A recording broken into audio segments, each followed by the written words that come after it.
Bonjour et bienvenue sur le plateau de L'Ancre et la Seine, une émission culturelle et littéraire de l'Université de Liège qui a pour objectif de découvrir les rôles de l'Université de Liège en termes culturels. Nous aurons la chance aujourd'hui d'accueillir deux collègues, Elsa Mescoli de la Faculté des Sciences sociales et Gérald Purnel de la Faculté de Philosophie et Lettres. Cette émission est une coproduction entre les presses universitaires de Liège qui permet de découvrir les publications des presses et la Caire numérique. Et j'ai la chance de pouvoir animer cette émission avec Loïc Perrin.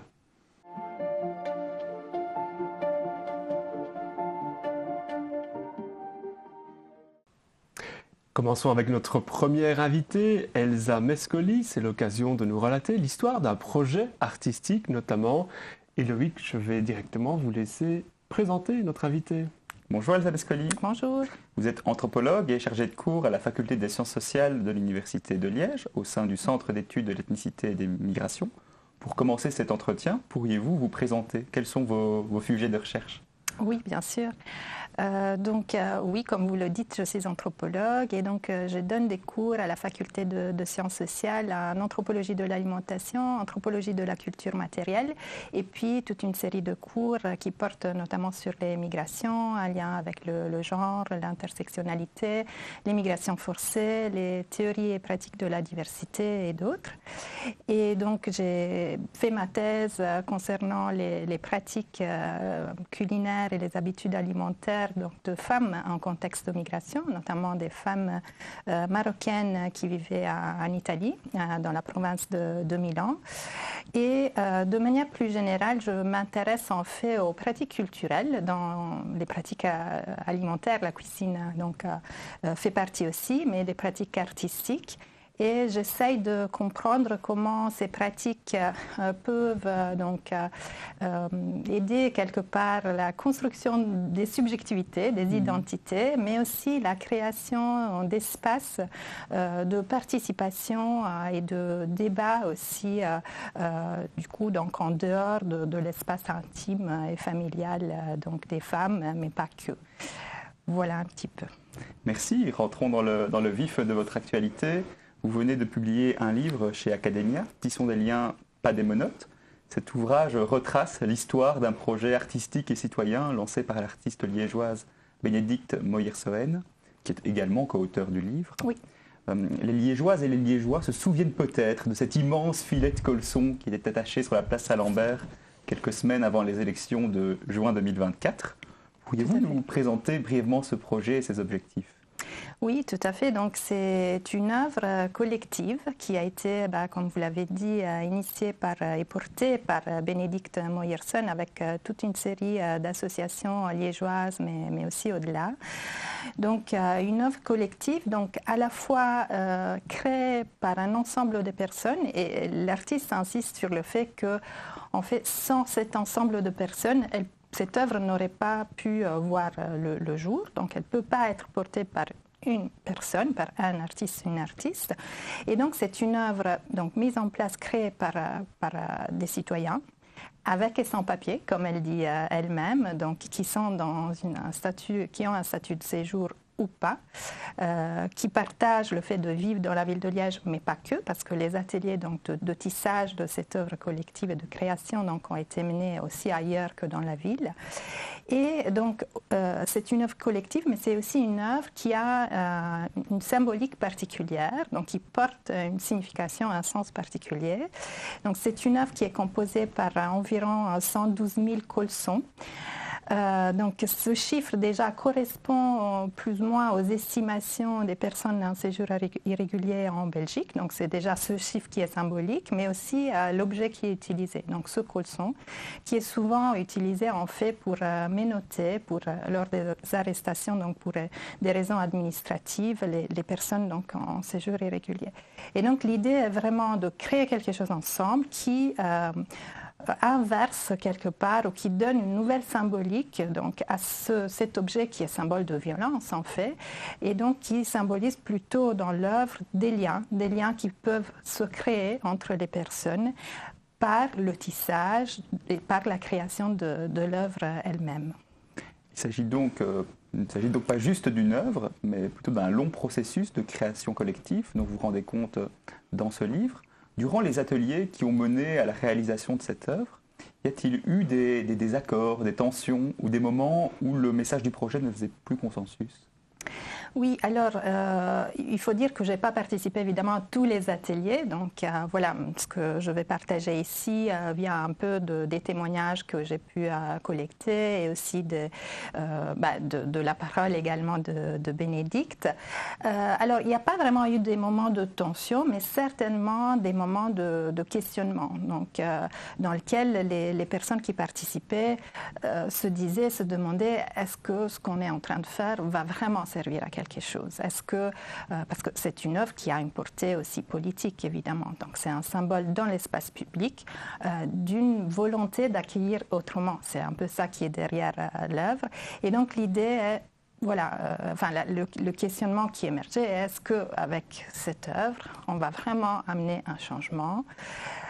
Voilà, et ça, évidemment, amène des positions différentes parmi les participants et participantes. Mais au-delà de ces moments de questionnement, c'était surtout des moments de surprise, d'empathie, de découvrir des histoires derrière l'idée du ou de la sans-papier, donc de découvrir des histoires de personnes, de se découvrir aussi peut-être une histoire migratoire dans la famille, donc c'est ce qui arrive aussi. Et donc c'était plutôt ces moments-là qui émergeaient dans des ateliers, évidemment, qui ont été menés avec les associations, dans les écoles, avec des publics certainement diversifiés, mais des publics qui étaient relativement sensibles, ou en tout cas prêts à s'ouvrir à une discussion autour des questions migratoires. De façon plus générale, un chapitre du livre est consacré au rôle de l'art dans les mobilisations par et pour les personnes migrantes.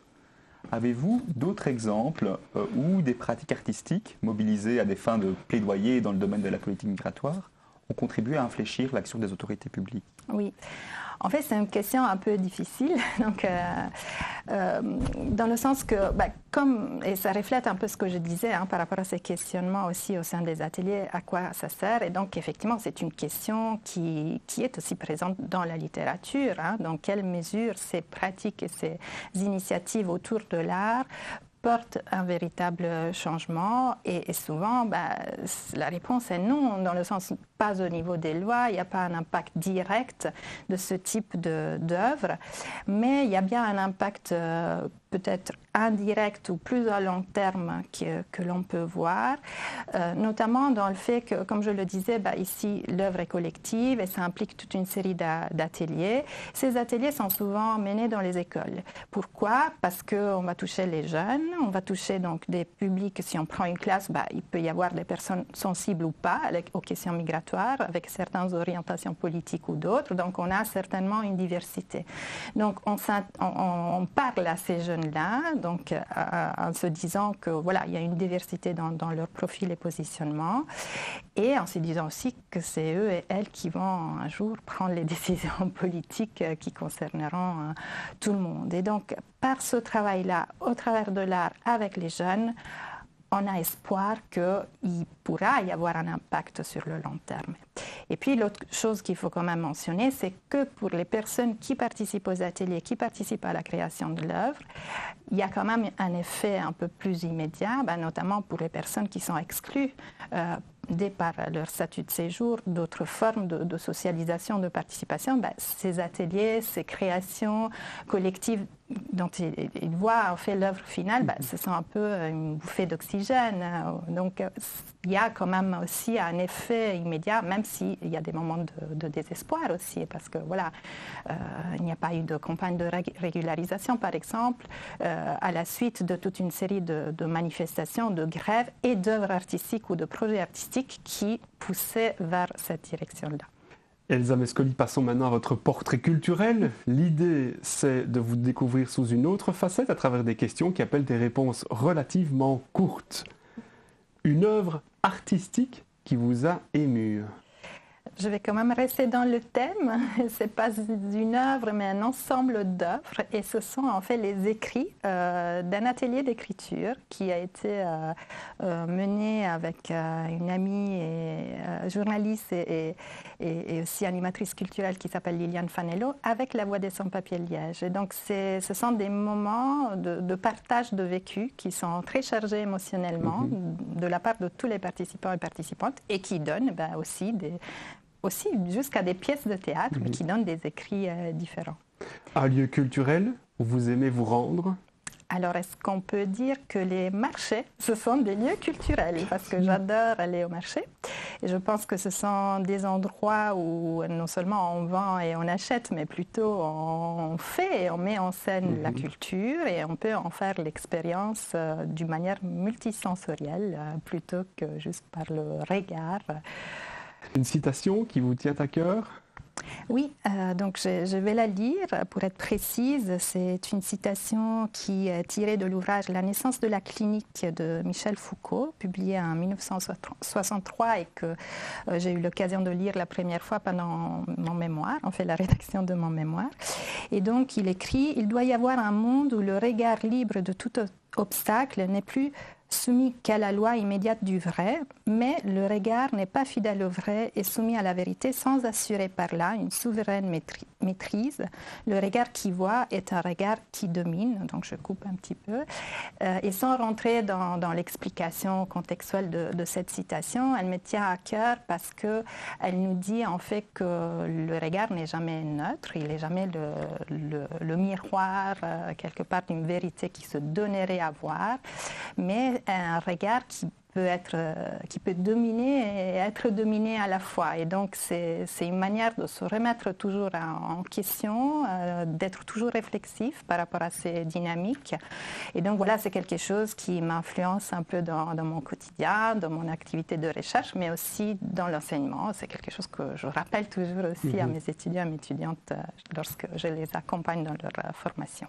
Une musique ou un son qui vous a marqué? Oui, alors je partirai sur un son que j'ai découvert en Égypte. J'étais à Alexandrie pour étudier la langue arabe dans le cadre de mes études et de mes recherches. Et donc j'ai découvert en fait le son de l'appel à la prière fait par les muezzines de la ville. Et c'est un son que je trouve assez apaisant, enveloppant et paradoxalement, même quand on l'entend la nuit, mais voilà, dans la ville qui dort quelque part. Donc ça m'avait donné pas mal d'émotions à ce moment-là et voilà, c'est souvent quelque chose qui revient lorsque je peux l'entendre dans des circonstances diverses. Un souvenir culturel marquant lors d'une observation ethnographique? Oui, alors plutôt qu'un souvenir précis, je dirais un type de situation dans laquelle je me suis retrouvée pendant plusieurs de mes terrains. Et c'est en fait cette situation dans laquelle on découvre à un moment donné qu'au-delà des différences avec les personnes avec qui on est en train de mener notre recherche, on a des éléments en commun, en fait, des éléments qu'on peut partager. Et notamment dans mon cas, c'était souvent le fait d'être femme, le fait d'être mère et donc de vivre des expériences au départ de ces positionnements sociaux-là. Ce qui amène donc dans les relations ethnographiques à construire aussi des relations en fait qui vont au-delà de la recherche. Donc ce serait plutôt ces moments de partage que je retrouverai dans plusieurs de mes recherches de terrain. Merci beaucoup Elsa Mescoli pour votre présence. Merci à vous. Et nous allons maintenant pouvoir passer à la deuxième partie de l'émission avec notre deuxième invité.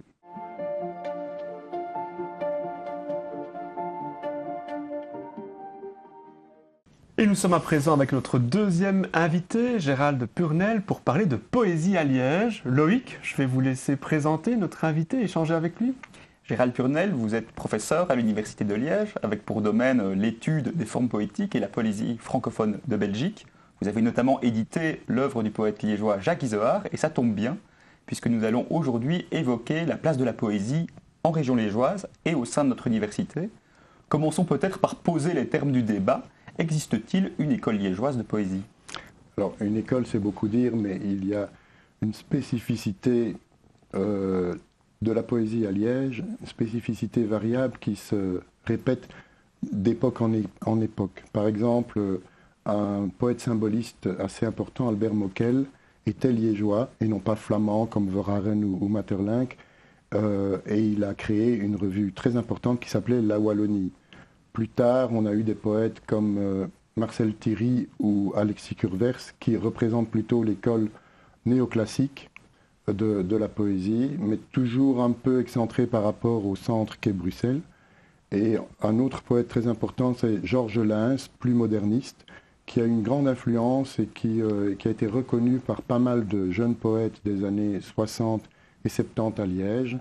Et puis alors, il y a eu, dans les années 70 justement, et 80, le groupe de Liège autour de la figure de Jacques Izoard, dont l'œuvre et l'action ont déterminé un renouveau réel de la poésie et une réelle modernité de ce qui s'écrivait comme poésie à Liège, à la même époque qu'à Bruxelles ou en France.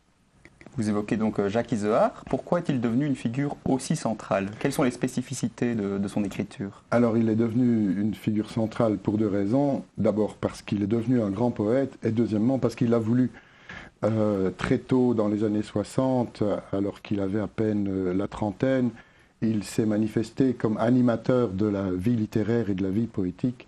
Il a créé des revues, il a participé à des revues comme le Journal des poètes à Bruxelles.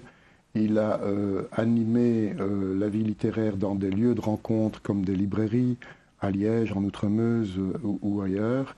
Et il a vraiment finalement fédéré les jeunes poètes de la région liégeoise autour de lui, tous ceux qui voulaient inventer une nouvelle poésie, qui tranchait justement avec le néoclassicisme dont je parlais tout à l'heure. Il a réussi à être publié en France et à se faire connaître. Non seulement il participait au Journal des poètes, mais il a été très actif dans l'organisation des biennales de poésie, qui avaient lieu d'abord à Knock, et puis qu'il a contribué dans les années 80 à transférer à Liège. Donc c'est pas seulement par son œuvre poétique dont je vais dire un mot, mais par son activité qu'il a acquis une importance historique, dirais-je, et à l'époque très visible. Et alors son œuvre est très novatrice. C'est une poésie centré sur les mots, mais aussi sur la concrétude des choses, les objets, le corps humain, dans une poésie qui amalgame justement le langage et ce qui est désigné par le langage. Le mot langue, par exemple, est polysémique, c'est à la fois le système de communication et l'organe qui est dans la bouche qui permet de communiquer. Donc il joue sur les mots comme cela. Le toucher est très important. C'est une poésie qui peut paraître parfois hermétique, mais elle n'est jamais abstraite, il n'y a pas d'abstraction chez lui, au contraire, ce qu'il veut, c'est toucher les choses avec les mots. Et de façon plus générale, quelle est la place de l'oralité dans la poésie liégeoise? Justement, à l'époque de Jacques Izoard, on commençait à avoir lieu des lectures dans les librairies ou dans d'autres lieux. Donc, ce n'est pas qu'à Liège, un peu partout à l'époque, le poème sortait du livre et commençait à être dit dans ces lieux de sociabilité, comme on dit maintenant. Donc Izoard a contribué en organisant ce genre de lecture, en invitant des poètes liégeois, belges, mais aussi étrangers, français ou autres, à venir lire leurs poèmes. Mais évidemment, ce sont des poèmes imprimés que l'on lit à l'occasion d'un événement. Mais plus récemment, l'oralité, qui pour l'instant est très florissante dans la poésie ou dans les marges de la poésie, s'est fortement développée à Liège. Il y a eu un lieu qui s'appelle La Zone, où s'est développé le slam, sous, disons, la houlette de Dominique Massot, qui n'habite plus à Liège maintenant. Et actuellement, il y a plusieurs jeunes poètes qui sont d'abord des performeurs, qui disent leurs textes avant de les publier en livre. On peut citer Catherine Barzix, François Laurent, qui s'appelle L'Ami Terrien, ou bien Kathleen Laure, et j'en oublie beaucoup, mais je pense à ces trois-là. Donc pour l'instant, c'est peut-être la façon dont la poésie est la plus vivante à Liège, c'est justement par la performance orale. L'Université de Liège, elle a joué un rôle dans l'histoire belge francophone de la poésie? Oui, alors sur le plan scientifique, elle a été étudiée assez tôt. Il y a eu de grands professeurs qui prenaient la poésie comme objet de leurs études et de leurs enseignements. Il faut évidemment mentionner le groupe MU, qui a introduit à Liège le structuralisme et qui a marqué son époque dans les années 70 avec deux grands ouvrages, rhétorique générale et puis rhétorique de la poésie. Ça fait date, ça a même fait polémique à l'intérieur du département de langue et littérature romane, de philologie romane, comme on disait à l'époque. Mais il y a aussi des poètes qui sont issus de l'université de Liège ou qui y ont enseigné. Et donc, à l'heure actuelle, on peut citer Karel Logiste, qui est bibliothécaire chez nous, qui est un des poètes les plus reconnus dans le chant belge actuellement. Son ami Serge Delève, qui est aussi diplômé de chez nous. Frédéric Sanen, qui travaille à Liège. Ce sont des noms auxquels je pense. Mais si on remonte dans le temps, par exemple, un grand poète qui est encore un peu méconnu, Robert Vivier, a été dans notre département de Romanne professeur de littérature comparée et de littérature italienne.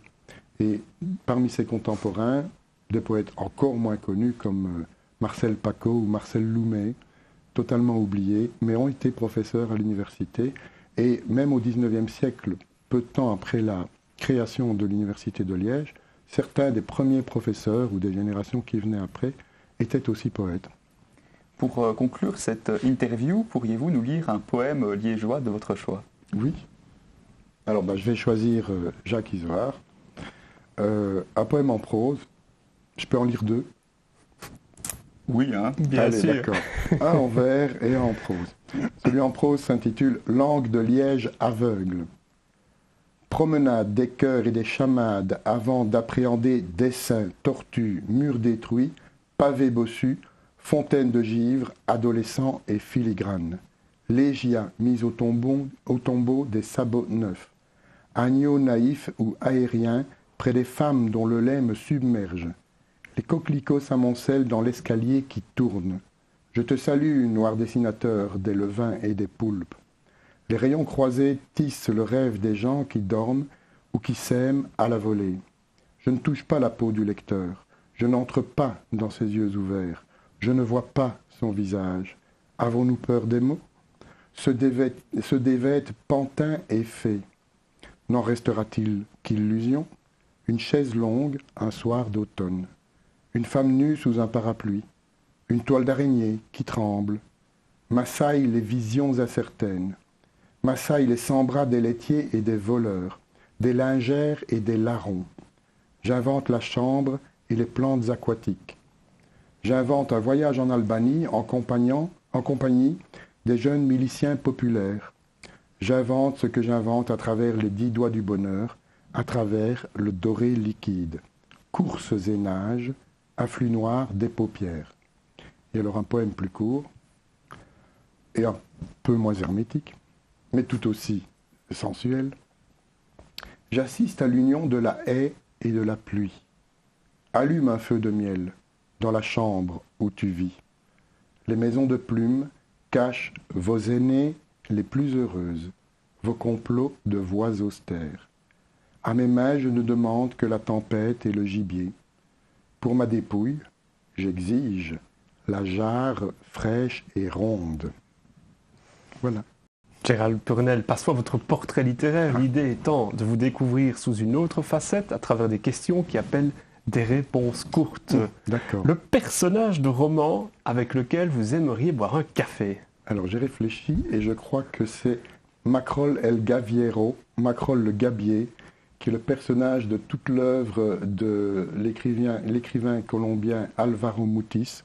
C'est un personnage haut en couleur, une espèce d'aventurier qui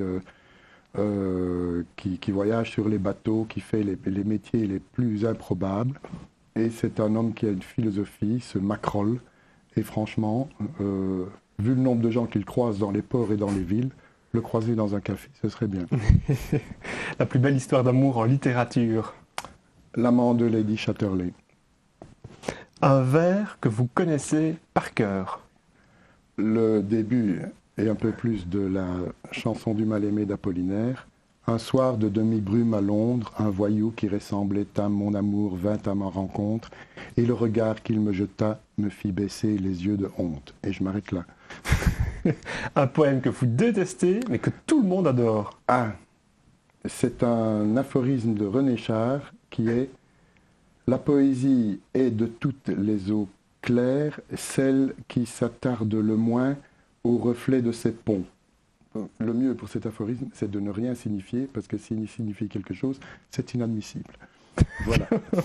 Un livre dont vous ne vous séparez jamais, même en vacances. Alors, je ne les emporte pas en vacances, mais enfin, mes livres préférés, que j'emporterai sur une île déserte, décodé du roman René Leys de Victor Ségalen, le roman absolu, le plus beau pour moi, et en poésie, les contre-rimes de Paul-Jean Toulet. Merci beaucoup, Voilà. Gérald Purnel, de nous avoir fait découvrir cet univers de la poésie à Liège. Et puis on vous retrouvera très certainement pour de prochaines publications dans les prochains mois ou prochaines années. Merci à vous deux. Merci.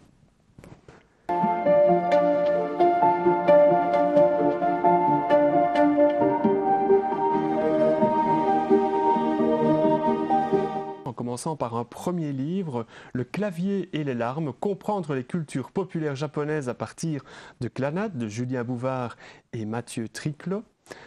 Ensuite, L'âge d'or du jeu vidéo en Wallonie, de l'avant Outcast à la GP32 de Michihiro Tamai. Troisième publication, Jouer avec le temps, socio-anthropologie des loisirs alternatifs d'Audrey Taillon de Mézy. Quatrième publication, Le Sphinx et la nuit, d'une nouvelle enquête sur les origines de Guillaume Apollinaire aux délices de l'incertitude de Claude Debon. Cinquième publication, les presses sont prolifiques et nos auteurs sont prolifiques. Qu'est-ce qu'un bon livre de Yann Battens. Et puis relevons également les publications d'autres collections. La Fondation universitaire luxembourgeoise, un parcours d'exception voué à l'environnement. Et enfin, les réponses aux violences faites aux femmes et aux enfants dans les conflits, dirigés par Christophe Depré et Frédéric Bouon. Et ceci clôture la dernière émission de la première saison de L'encre et la scène. Mais Loïc, on va se retrouver pour une deuxième saison dès l'année académique prochaine. Bien sûr, rendez-vous en septembre 2026. Un tout grand merci, Loïc, pour cette collaboration. Merci Geoffrey. Et à bientôt.